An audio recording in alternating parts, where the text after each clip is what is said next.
Kasus pernikahan siri antara Inara Rusli dan Insanul Fahmi yang terjadi tanpa sepengetahuan istri sah Fahmi Wardatina Mawat terus menuai kritik, termasuk dari sosok yang pernah berada di posisi serupa.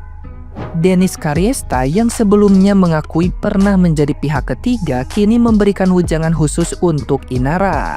Berdasarkan pengalamannya, Dennis secara terbuka meragukan klaim Inara yang mengaku tidak mengetahui status pernikahan Fahmi. Menilai mustahil bagi Inara untuk tidak menyadari bahwa Fahmi sudah beristri.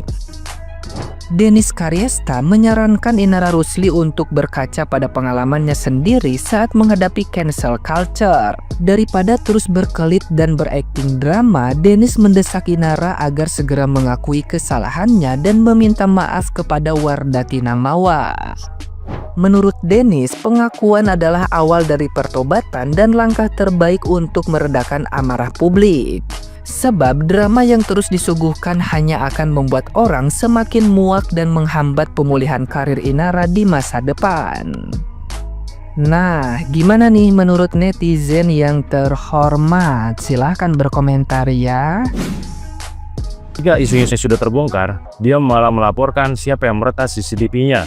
Anehnya, si lawyernya tersebut malah membahas apa yang udah dibahas di podcastnya Dr. Richard sama Insan. Jadi ketahuan banget ya, kayaknya si Insan emang dipaksa ketika dia podcast di Dr. Richard. Ketika sudah ketahuan isunya dan ketika sudah terbongkar, dia malah berpura-pura seakan dirinya korban. Menurut kalian bagaimana guys? Silahkan komen di kolom komentar.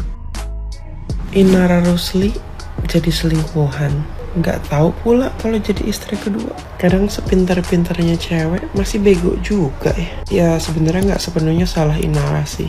Tapi alangkah baiknya kita sebagai perempuan tuh ya lebih pintar dikit lah ya. Nggak 100% telan mentah-mentah dan percaya omongan laki-laki. Jangan perkara cuman karena tuh laki baik, kayak karena tuh laki ganteng apalah itu, jadi lu tertipu daya ya kan. Sampai sekarang lu nggak tahu nih kalau lu adalah istri kedua, taunya tuh laki duda. Nih laki juga nih ya. Aduh, nggak cukup satu perempuan, nggak cukup satu bini.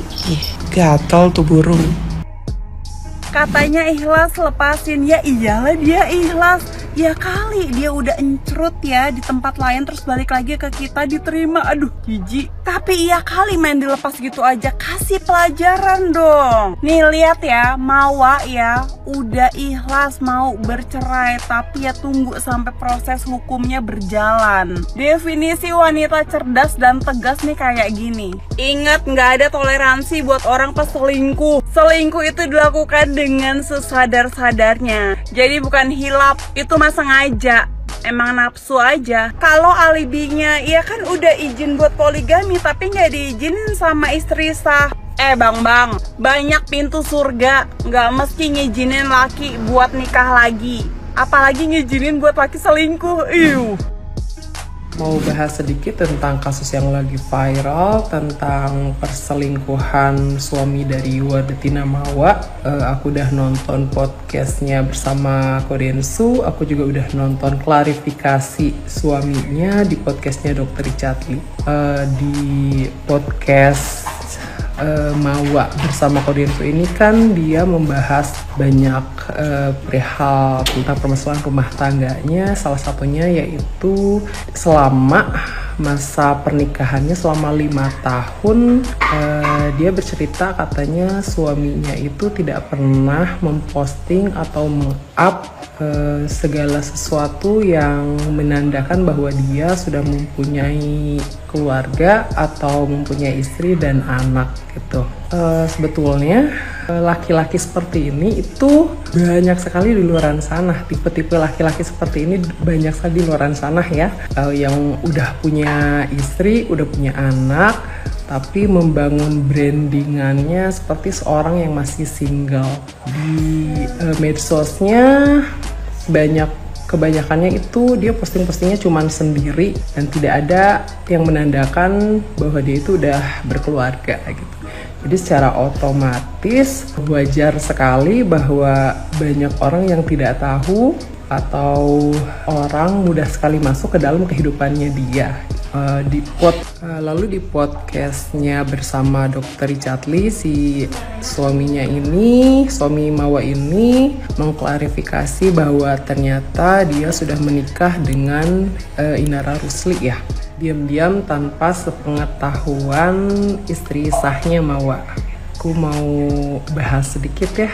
Menurutku pribadi, aku melihat banyak sekali di luaran sana banyak hal-hal yang kejadiannya mirip sekali sama apa yang dialami dengan kasusnya Mawa ini, yaitu si suami menikah diam-diam. Si suami ini awalnya tidak mengakui sudah mempunyai istri, tidak mengakui sudah mempunyai anak, padahal sebetulnya sudah mempunyai ikatan. Banyak sekali laki-laki di luaran sana yang udah punya istri tapi tidak mengakui sudah mempunyai istri. Banyak sekali laki-laki di luaran sana yang ngakunya cuman punya anak satu padahal di rumah anaknya segudang. Sedikit saran untuk para wanita di luaran sana yang sedang mencari calon pasangan, menurutku pilihlah laki-laki yang benar-benar belum berkeluarga. Sebagai seorang perempuan, harus benar-benar memastikan bahwa laki-laki itu masih single. Kita harus benar-benar pintar dalam memilih, secara cermat dalam memilih, secara bijak bagaimana bibit bobotnya agar tidak tertipu ya, agar tidak terjadi kasus seperti ini. Karena banyak sekali kasus-kasus semacam ini, suami-suami yang ngakunya belum punya istri padahal sebenarnya udah punya istri. Dalam kasus ini aku cukup respect sama Mawa. Aku cukup berempati, sangat-sangat berempati atas apa yang dia alami, karena mengalami peristiwa diselingkuhi, dihianati, disakiti, bahkan suami menikah diam-diam itu bukan sesuatu hal yang kecil, bukan sesuatu hal yang mudah, tentunya sangat berat sekali dirasakan. Sedih, terluka, kecewa, marah, itu adalah bentuk emosi yang pastinya sedang dirasakan oleh Mawa.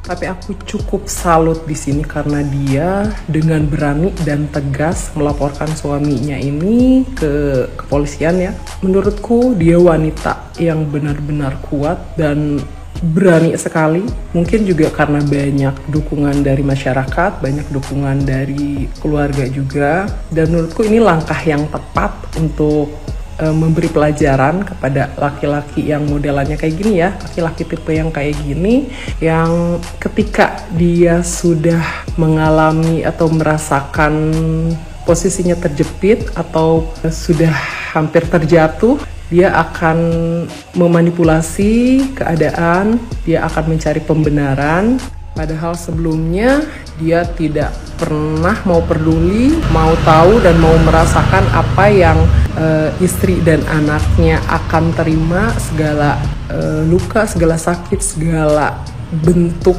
luka mental, luka batin, segala bentuk trauma yang dirasakan seorang istri yang dilukai oleh suaminya dengan sengaja. Disakiti, dilukai, dihianati, bahkan menikah diam-diam tanpa pengetahuan istri sah itu tentunya sangat-sangat menyakitkan. Suami ini adalah sosok seseorang yang paling kita percaya, seorang tumpuan hidup, seorang yang menjadi tempat kita berbagi, bercerita. Makhluk yang sebegitu pentingnya ini bagi kita mengkhianati, menyakiti, dan diam-diam menikah lagi, itu adalah sesuatu hal yang sangat menyakitkan. Walaupun begitu, tetap semangat untuk Mawa, untuk siapapun yang mengalami ujian di dalam rumah tangga, ujian apapun itu, ujian terberat apapun dalam permasalahannya selama di dunia ini. Semangat untuk kita semua. Yakini dan percaya bahwa dalam setiap ujian yang Allah berikan kepada kita, tentunya ada hal baik di balik semua. Tetap semangat, tetap optimis menjalankan hari-hari walaupun begitu berat. Tetap rencanakan hal-hal besar di luar sana bersama anak-anak kita. Dan tetap berbahagia selalu, bersinar.